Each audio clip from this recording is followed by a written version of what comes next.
Shalom saudaraku, selamat berjumpa lagi dalam renungan pengharapan baru dari channel Terang Jalanku. Salam sehat dan selalu semangat. Bagaimana kabar Anda hari ini? Sungguh saya senantiasa berharap saudara tetap bersukacita dan terus rindu untuk mencari akan kebenaran firman Tuhan. Kita terus belajar dalam kebenaran firman Tuhan supaya hidup kita bertumbuh dalam perkenanannya. Hari ini saya akan menyampaikan renungan dengan judul Hidup sebagai Sahabat Tuhan. Namun sebelum kita mendengarkan renungan ini, mari kita awali dengan berdoa terlebih dahulu. Ya Tuhan Allah Bapa yang Maha Baik, kami bersyukur atas waktu indah ini untuk dapat merenungkan kebenaran firman-Mu. Kami datang ke hadirat-Mu dengan hati yang terbuka, rindu untuk lebih memahami apa artinya hidup sebagai sahabat karib dari Engkau. Singkirkanlah segala yang mengganggu fokus kami, urapi hati dan pikiran kami oleh Roh Kudus-Mu, agar kami dapat menerima benih kebenaran-Mu. Ajarilah kami untuk berjalan dekat dengan Engkau, menikmati persekutuan yang intim dengan Engkau. Terima kasih Tuhan, dalam nama Tuhan Yesus Kristus kami berdoa. Haleluya, amin. Saudaraku yang terkasih, pernahkah Anda membayangkan bisa menjadi sahabat karib Sang Pencipta alam semesta? Kedengarannya sungguh luar biasa, bukan? Kita mungkin merasa begitu kecil, bahkan terlalu berdosa untuk bisa memiliki suatu hubungan seakrab itu dengan Allah yang Maha Kudus. Namun inilah janji indah yang diberikan kepada kita. Alkitab menunjukkan bahwa ada keistimewaan yang disediakan secara khusus bagi sekelompok orang yang mengasihi Tuhan dengan sungguh-sungguh. Keistimewaan untuk mengalami suatu hubungan yang dekat, yang sungguh luar biasa. Bahkan kita ini semua disebut sebagai sahabat karib Tuhan. Siapakah mereka yang bisa menjadi sahabat karib Tuhan? Mereka adalah orang-orang yang memiliki satu sikap hati yang kuncinya adalah takut akan Tuhan. Takut akan Tuhan di sini bukan berarti kita lari karena ketakutan, melainkan sebuah penghormatan yang sangat mendalam, penghormatan yang sangat tinggi, suatu pengakuan akan kebesaran Tuhan dan kerelaan untuk kita mau tunduk dan taat pada kehendak Tuhan. Inilah sikap yang membuka pintu menuju hubungan yang sangat intim dengan Allah Bapa. Dalam renungan ini kita akan menggali lebih dalam tentang apa artinya hidup dalam rasa takut akan Tuhan dan bagaimana hal itu benar-benar dapat menempatkan kita pada posisi yang begitu istimewa, yaitu sebagai sahabat karib dari Tuhan. Mari kita siapkan hati kita untuk dapat menerima kebenaran renungan ini. Mari kita baca Mazmur pasal 25 ayat 14. Tuhan bergaul karib dengan orang yang takut akan Dia dan perjanjiannya diberitahukannya kepada mereka. Saudaraku, ayat ini membuka jendela ke dalam hati Allah. Ini bukan sekedar tentang menjadi pengikut atau menjadi hamba Tuhan, melainkan bagaimana kita diundang ke dalam suatu lingkaran persahabatan yang sangat mendalam, yang Alkitab sebut sebagai bergaul karib atau persahabatan yang rahasia. Bagaimana mungkin kita, manusia yang penuh dengan kekurangan, bisa menjalin suatu persahabatan yang demikian akrab dengan Tuhan Pencipta alam semesta ini? Jawabannya terletak pada frasa kuncinya. orang yang takut akan Dia. Yang pertama, apa artinya takut akan Tuhan? Seringkali kita mendengar kata takut, pikiran kita langsung mengarah pada rasa gemetar, rasa gentar, rasa ngeri, rasa kecemasan. Namun takut akan Tuhan dalam konteks Alkitab itu jauh lebih kaya, jauh lebih mendalam artinya. Ini bukan ketakutan yang membuat kita lari menjauh karena merasa terancam, melainkan suatu ketakutan yang membuat kita lari mendekat dalam hadirat Tuhan dengan penuh perasaan cinta kasih.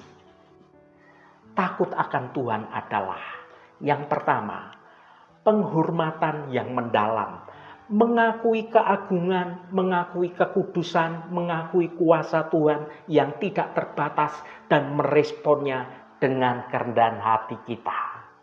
Yang kedua, ketaatan yang penuh kasih.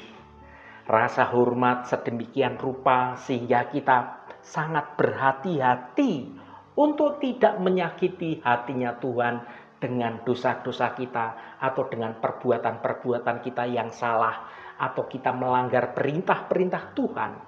Bukan karena takut kita akan dihukum, tetapi karena cinta kita, karena kasih kita, karena penghargaan kita terhadap pribadi Allah Sang Pencipta. Yang ketiga, menjauhi kejahatan, kebencian terhadap dosa. Karena kita tahu dosa itu memisahkan kita dari hadirat Tuhan dan merusak hubungan kita dengan Tuhan. Singkatnya, takut akan Tuhan adalah sikap hati yang memilih untuk memprioritaskan kehendak Tuhan, memprioritaskan kehadiran Tuhan di atas segalanya. Sikap inilah yang menjadi kunci pembuka untuk bersahabat karib dengan Tuhan Allah Bapa kita. Yang kedua, keistimewaan persahabatan karib. Dalam Mazmur pasal 25 ayat 14 menjanjikan dua hadiah yang tidak ternilai bagi orang yang takut akan Tuhan. Frasa yang berkata, Tuhan bergaul karib adalah keistimewaan yang pertama, yaitu Tuhan bergaul karib dengan mereka. Bergaul karib berarti itu ada suatu keakraban, ada suatu intimasi, ada kedekatan secara emosional. Bayangkan persahabatan Anda dengan sahabat terdekat Anda di dunia ini. Anda itu di depan sahabat karib Anda tidak perlu berpura-pura.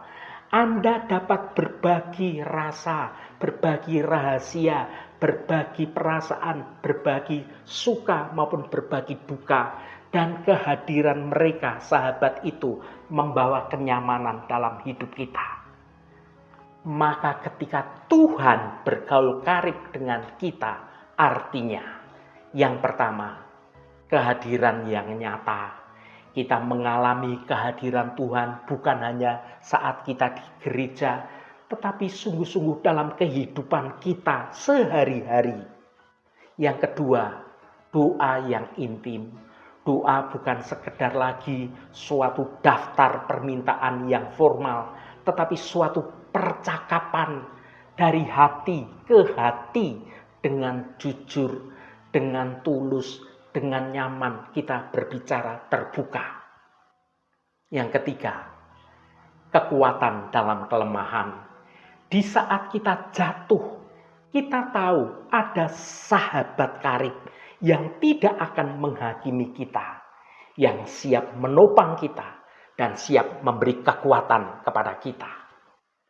Saudaraku, frasa yang berkata, dan perjanjiannya diberitahukannya kepada mereka.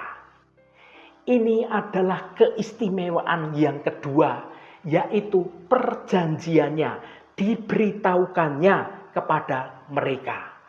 Ini adalah bagian yang paling luar biasa dari janji-janji tersebut. Dalam persahabatan manusia, kita berbagi rahasia, berbagi berbagai macam rencana kita hanya kepada orang-orang yang kita percayai sebagai sahabat kita. Demikian juga dengan Tuhan yang mengasihi kita sebagai sahabatnya. Tuhan tidak merahasiakan semua rencananya dari para sahabat-sahabatnya. Frasa yang berkata, perjanjiannya diberitahukannya menunjukkan bahwa Tuhan memberikan satu pemahaman akan rencana Tuhan yang indah. Ia membukakan pikiran kita untuk dapat memahami kebenaran firman-Nya, memahami janji-janjinya, dan juga rencana agungnya bagi dunia dan bagi hidup kita semua. Yang kedua, bimbingan menuju jalan rencana Tuhan. Di tengah kebingungan dan juga ketidakpastian dunia ini, Tuhan menyingkapkan langkah-langkah yang harus kita tempuh seperti seorang teman yang berbisik di telinga kita, memberi petunjuk yang nyata. Yang ketiga, pengharapan akan rencana Tuhan dinyatakan. Tuhan mengingatkan kita akan ketetapan janji keselamatan dan juga kasih karunia-Nya yang kekal melalui Yesus Kristus. Memberi kita suatu perspektif ilahi di tengah pergumulan duniawi yang semakin berat. Melalui Roh Kudus, Tuhan memberi kita suatu wawasan yang lebih dalam lagi tentang hati, tentang pikiran-pikiran dari Tuhan. Tuhan tidak memperlakukan kita sebagai orang asing, tetapi sebagai sahabat yang sungguh dapat dipercaya. Saudaraku yang dikasihi Tuhan, bagaimana kita dapat merespon panggilan persahabatan ini? Ayat ini adalah undangan. Jika kita merindukan kedalaman hubungan yang luar biasa ini, suatu kedekatan, suatu bimbingan, dan pengungkapan akan janjinya, maka kita harus menanggapi segala panggilan untuk takut akan Tuhan. Mulailah hari ini dengan berkomitmen untuk yang pertama menghormati Tuhan di atas segala sesuatu. Yang kedua, menaati firman-Nya bukan sebagai kewajiban tetapi sebagai ungkapan cinta kita kepada Tuhan. Dan yang ketiga, menjauhi apapun yang merusak hubungan keintiman kita dengan Tuhan. Ini adalah jalan menuju keistimewaan yang tidak tertandingi, menjadi sahabat karib Tuhan yang hatinya Tuhan itu terbuka bagi kita, dan janji-janji Tuhan itu menjadi terang bagi jalan hidup kita. Mari kita hidup dengan hati yang penuh hormat, penuh cinta, sehingga kita akan terus-menerus mengalami keintiman persahabatan karib dengan Raja di atas segala raja. Haleluya, Tuhan memberkati kita semua. Mari kita tutup renungan ini dengan berdoa.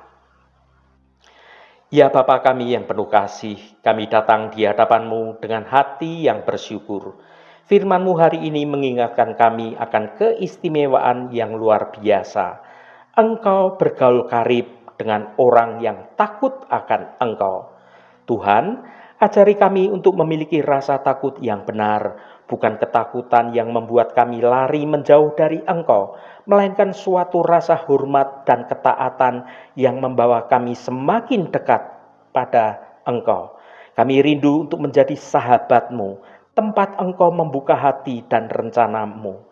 Tolonglah kami menjalani hidup ini dengan penuh kesetiaan, agar kami layak menerima perjanjian dan rahasia-Mu yang indah. Jadikanlah hati kami rumah yang nyaman bagi kehadiran-Mu. Terima kasih Bapa, segala hormat, pujian, dan ucapan syukur hanya bagi Engkau Allah yang kudus. Saudaraku, bukalah hatimu dan tengadahkan tanganmu. Terimalah berkat Tuhan. Tuhan memberkati engkau dan melindungi engkau.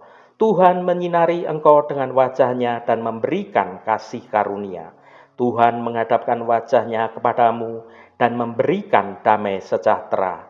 Berkat anugerah dari Bapa Surgawi, cinta kasih karunia dari Tuhan Yesus Kristus, dalam persekutuan dan penghiburan Roh Kudus, menyertai kita semua sekarang ini dan sampai selama-lamanya. Dalam berkat Tuhan Yesus Kristus, haleluya, amin. Puji Tuhan, saudaraku semua, biarlah melalui renungan pengharapan baru dari channel Terang Jalanku ini, iman kita terus bertumbuh, kita hidup dalam kebenaran Tuhan. Roh Kudus senantiasa menolongmu dan menuntunmu untuk dapat hidup dalam jalan kebenaran Tuhan. Saudaraku, saya sangat senang sekali dan berterima kasih jika Anda berkenan memberikan komentar pada konten video ini dan bagikan renungan ini pada teman dan sahabat Anda agar mereka diberkati juga melalui renungan ini. Terima kasih saudaraku, sampai bertemu kembali. Shalom, Tuhan memberkati.